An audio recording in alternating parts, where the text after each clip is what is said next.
If you look at humans relative to other non-human primate species, one of the things you see that we're really good at doing is cooperating. You're not going to find a bunch of chimpanzees building libraries, building great cities, running soup kitchens. They just don't cooperate with each other that way.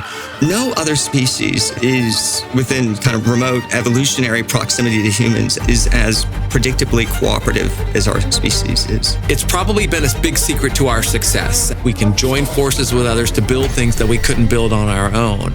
Another thing that makes us extraordinary is our capacity for culture.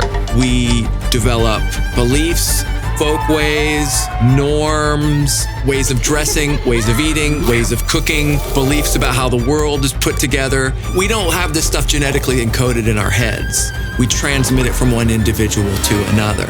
And that makes us very different. And religion is a form of culture. Does religion help people cooperate with each other? Does it impede people cooperating with each other? And what's the difference between the two?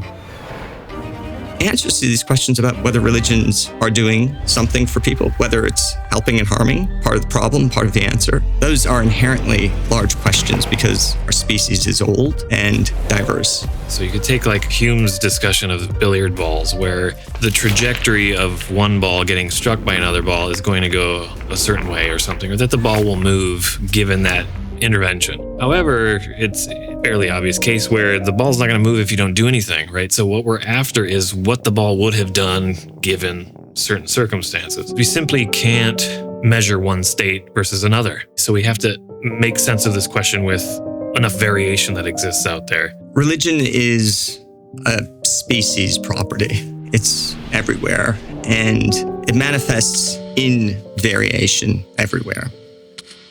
I think one of the things that's tricky about studying religion, and our project is wanting to study religion and its potential causal effects. I think the general public wants to know, how does religion possibly affect the way these things work in real life? If you're going to try to do that, you actually have to get experts together and have really good ideas about what the next thing we need to do is.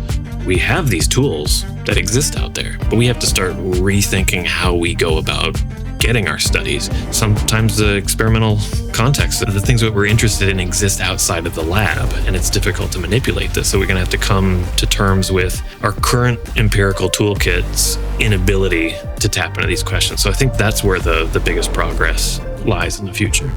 I think for a lot of people in science, what we really want are causal explanations. We're trying to understand what are the invisible forces that are creating visible reality. Would the world be better off if nobody was religious? Would the world be better off if everyone was part of my religion? What we hope we can contribute beyond just science is some dispassionate information that at least will give the rest of the world answers to 10 little questions about religion's causal force on some aspect of human cooperation. How can we introduce our investigators to this new science of causal inference so that they're not addressing their questions with 20th century tools? They're using 21st century tools to answer these really perennial questions about religion and its consequences. We're trying to leapfrog the rest of the field in terms of the rigor of the methods. We're now starting with a group of scholars, really well trained, ambitious, and they've got great ideas.